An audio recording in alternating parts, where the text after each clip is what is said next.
Hello, Rob from Fountain Pen Journey with a review of the Faber Castell Hexo fountain pen.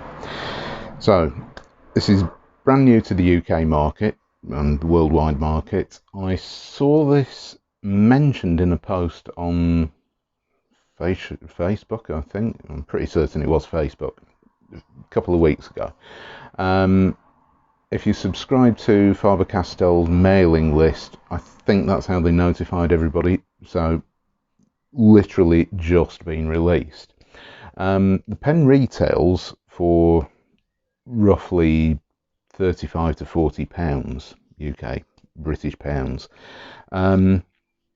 However, it is available not just from the Faber Castell website themselves, but it is available from other sellers. And I could have got it here sooner, except for the fact that it was also listed on Amazon. So I had a look at the Amazon price and it was a couple of pounds cheaper, including the delivery. And the delivery was about £4 or £5. So Faber Castell charged £35 for the pen and about £5 for delivery. £40 in total. Amazon were charging something like £37, including the delivery. And quite honestly, I already had an Amazon voucher, so I got the pen at an even more reduced rate. So that's what this pen costs. So I'm going to talk about the pen. It's made of anodized aluminium. So it's this is the black version. It's also available in a matte silver version and also a very attractive looking rose, which is a matte dusky silvery pink sort of colour. So 3 colour options, and it's the first Faber Castell fountain pen that I have ever bought or used. So I was very interested in trying this because I've heard a lot of good things about Faber Castell fountain pens. Obviously this is at their lower end. It's not the low end. I mean, there are fountain pens like the Faber Castell Loom, which apparently are excellent, but I've never really decided to buy one of those simply because I don't know, just the looks of it just don't grab me. Whereas this Faber Castell Hexo fountain pen, the looks really did grab me, certainly in the marketing materials on Faber Castell's website. I must admit, when this pen arrived from Amazon and it just comes in a plain little cardboard green, dark green box, just a pen box, little thin thing, and I got the pen out and I looked at it and I thought, oh, because the look and feel isn't what I was expecting from the marketing materials on the website. I was expecting a fairly more substantial metal pen, and this is a metal pen, but it's light. For the price, I was actually expecting something a little bit more. So I'll go through the parts of the pen and I'll talk more in detail about that. So we'll get straight into this. Right, on the end here, now I can't work out what this is. It's not me chewing the pen, by the way, that's what it looks like, teeth marks. But it's some sort of design, Faber Castell design, yeah, nondescript. Plastic, by the way, plastic finial. The clip, matte metal clip, is inserted into the cap, and I find it really tight. I mean, it's almost bordering on non-functional. It's too tight, and it really fits flush against the cap.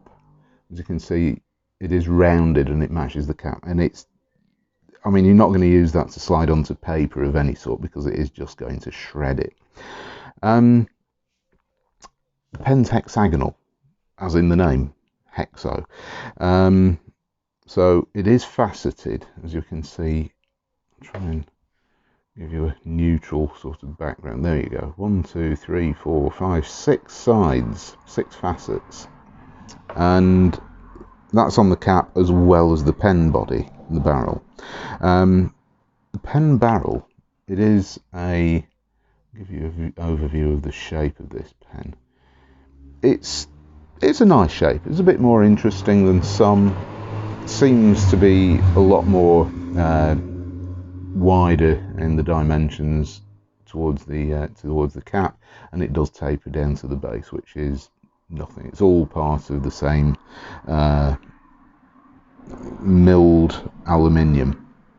So it's black anodized, so it's got this satin finish, but it does feel quite smooth. It's not a rough finish at all. I mean, it just feels like it's not particularly polished, that's all. So it is quite smooth. And on one facet of the barrel, we've got printed on there Faber Castell with their logo. So that's what the pen looks like. Capping, uncapping, very straightforward pop cap. Inside here we have a screw and there is a liner. The nib, right, steel nib, nothing fancy. Nice to see that this Faber Castell nib, which I think is really quite a nice looking nib, it's in this sort of stealth black finish, matches the pen very well with the logo down there. It's also marked on there B for broad. These nibs, plastic feed underneath. These nibs, the nibs with these pens are available in extra fine, fine, medium, and broad. So you do get a range of sizes there. And the section, bit, I don't know. For me, it's a letdown. It's a plastic section. It's circular. There's no weird facets on there or anything. But it's plastic and it's translucent, grey, sort of translucent. Some people are going to love this because it's a plastic section, therefore it's grippy, whereas if this had been a aluminium section, of even if it had been anodized, might have been slippery for some people. So I can see why Faber Castell have decided to go down that route. For me personally, I think that the plastic section makes the pen look a little bit cheap and tacky. Like we've got two different pens going on there. We've got the metal, black metal, stealth anodized aluminium, straight into what feels like, it's not cheap plastic, but if you know the TWSBI Go, that's what I'm talking about. So yeah, the section's a decent length. It does flare out towards the nib, which is always a good thing in my book, and it's a really decently sized section. You can hold it way down there or way up here, and there is a minimal step up to the barrel there, which quite honestly you don't feel. I mean, if you were holding it up here, it's not comfortable, but I'll talk about another reason for that in a moment. The section, for many people, thankfully doesn't have a triangular grip. It's just circular. But this pen is faceted, and those facets, for some very strange reason, almost feel like my fingers are being forced into a tripod grip. It's just me personally. Your mileage may vary a lot on that, but I feel like I'm holding a triangular grip pen.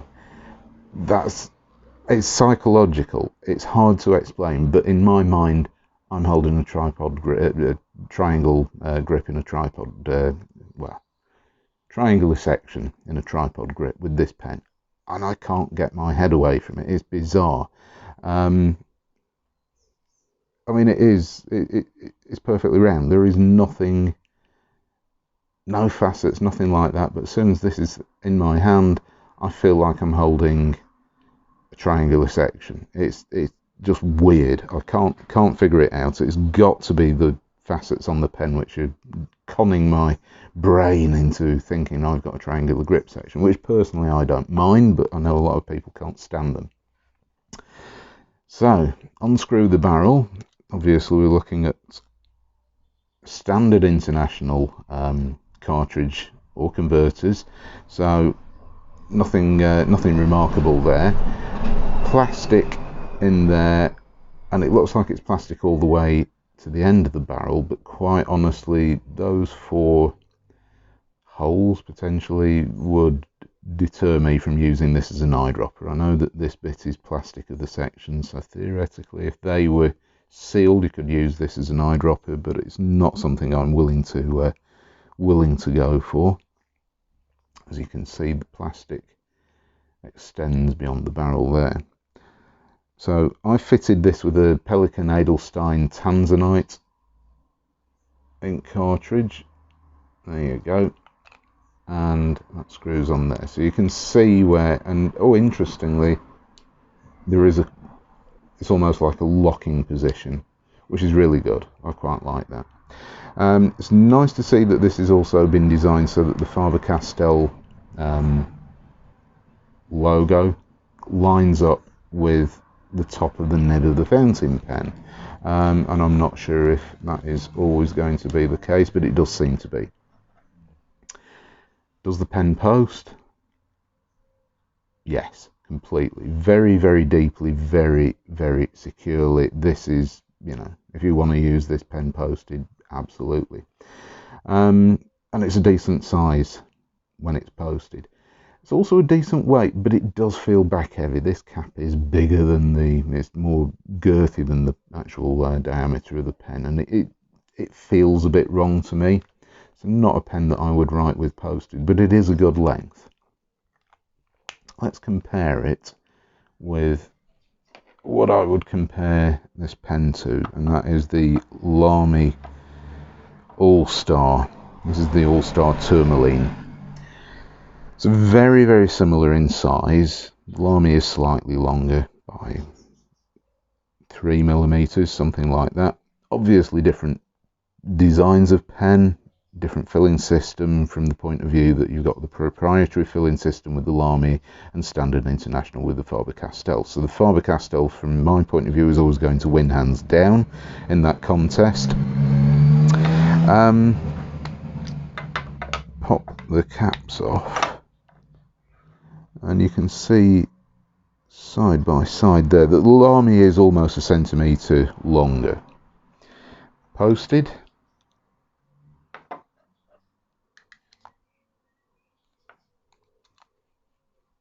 I'm not a fan of posting Lamy All-Stars anyway, but there you go, considerably bigger, longer pen rather.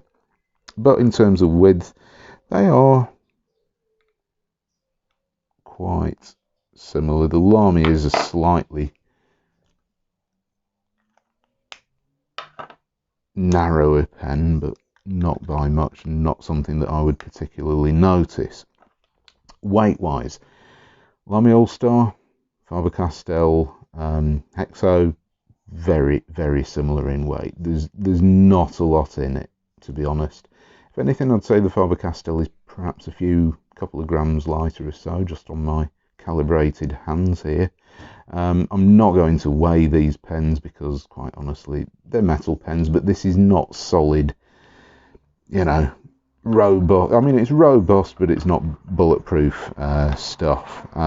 It feels light. It feels, quite honestly, I mean, I think if you sat on this in a back pocket, you'd probably deform the aluminium. It's aluminium, but it's not thick. It's light, obviously, with it being aluminium, but each to their own. Personally, I think the Lamy Al-Star feels more robust than the Hexo. The Hexo just, I don't know, it doesn't give me, maybe it's because it doesn't give me the feel that it's very solid. I feel like I could theoretically quite easily squash this. Well, not easily, but with my Muppet hands I possibly could.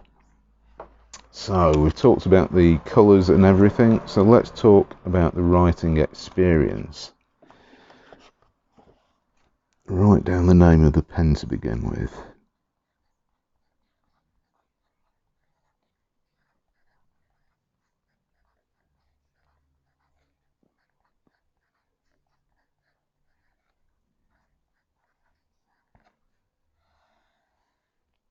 So, Faber Castell Hexo with a broad steel nib.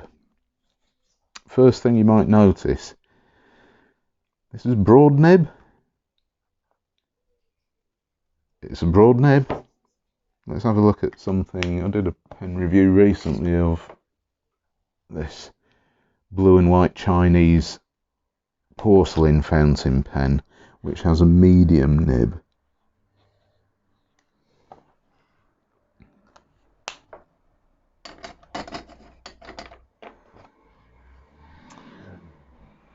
The Faber Castell nib is broader, but quite honestly not by a lot. Not in the what I would consider to be a broad nib. This is more medium to broad. So, and I don't know why, because European nib sizes tend to be quite consistent. I mean, if you get a broad Pelican nib, yeah, it's broad. Whereas this, I was actually quite surprised. I've been writing with this for a good few days now, and in my opinion, I had a medium nib, and I had to actually check the order, because yeah, it's a broad nib. That's what I ordered. That's what I got. But to me, it feels more like a medium. So let's do the writing sample.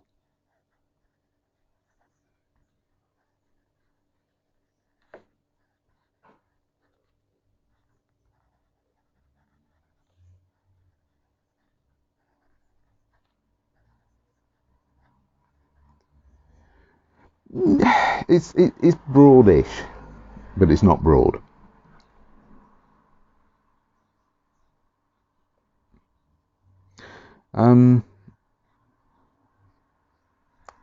What's my experience of this nib been? You can see it's medium wetness, and I know Pelican inks I generally find are on the drier side. But my whole experience with this nib has been not at 100%. For example, I was using some Clairefontaine fountain paper. This is Rhodia, by the way. And on the Clairefontaine fountain pen friendly paper, it was basically not skipping, but almost. And I thought, what's wrong with this? Is it baby's bottom? Is the nib over polished? Because it is a very, very smooth nib. I mean, it's stupidly smooth, really smooth, like no issues with that whatsoever. But I had a look and there's nothing, and it seems to be maybe it is perhaps a little bit over polished, and as a result certain writing a sentence, certain words would be a bit skippy, particularly on the downward strokes like that.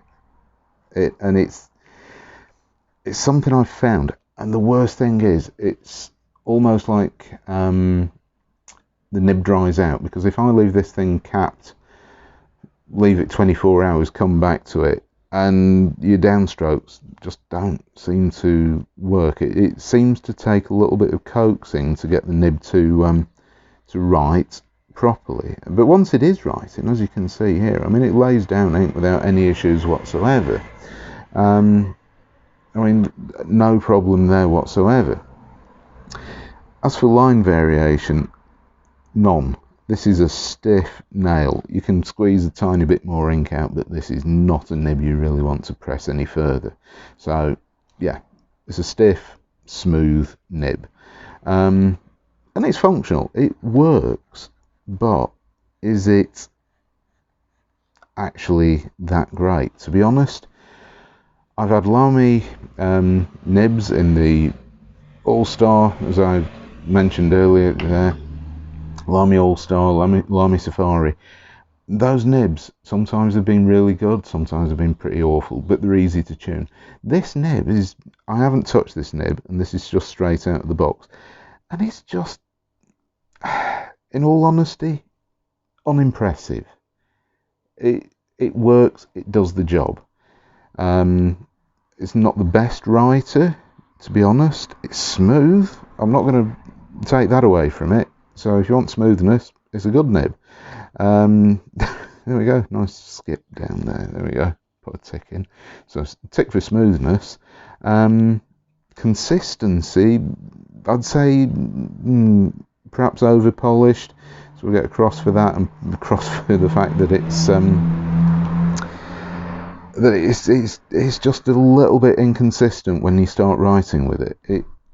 it's not doing the job that a fountain pen nib is supposed to do. I mean, I've got a medium nib in this Lamy Al-Star, and I haven't written with this pen for maybe 2 or 3 days now. And as you can see, I mean, it's had to hard start there a little bit, but oh, maybe I'm giving all these pens too much of a hard time.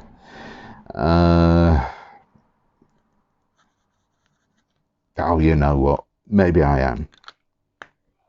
But it isn't the best experience. And for a £35–40 pen, I'm not going to jump on this and say this is the world's greatest pen. There are better pens available for less money. I mean, you know, Lamy Safari, half the price. This is an All-Star, by the way, but I'm just saying, you know, Lamy Safari, half the price of the Faber Castell Hexo. If you're purely after the stealth black metal, to be honest, there's Chinese pens at a tenth of the price, which are probably just as good. Whereas this kind of, I don't know, it doesn't grab me. Also, the fact that when you're capping the pen, you do have to cap it so that the facets line up, or else it doesn't work, which is easy enough to do, but it can be a bit of an annoyance. Trying to cap it one-handed, you have to, there we go, do that. So it's not terrible, but it was, in my view, a lot more money than I would have liked to have spent on a pen like this. There are pens which I would have preferred to have spent this sort of money on, so I may well sell this pen at some point. Or just keep it for a bit of nostalgia. My first Faber Castell pen. Admittedly, I do have another one, but you haven't seen it yet, and I haven't even had time to write with it, so that's coming up soon. So I'll be interested to see how that one writes. So, do I give this Faber Castell Hexo a thumbs up or not? Absolutely difficult decision. I think you're going to have to make your own call on this. I'm in the middle. It's not a thumbs up, it's not a thumbs down, it's very much in the middle. £40, £35 to £40, in my opinion, is a lot more than this pen is worth. We are looking at budget pen standards, but approaching mid-range, budget to mid-range pricing. So really is down to you whether you like the look of the pen. I mean, it is available in black, silver and rose. Kind of over to you whether you'd want to spend this sort of money or not. Let me know what you think down in the comments, because as far as I'm aware, there's not many of these pens being reviewed yet. So, you know, what do you think? Would you buy one? Have you bought one? What do you think of it? Give me a comment down below. And thank you very much for watching, and I shall see you next time. Bye.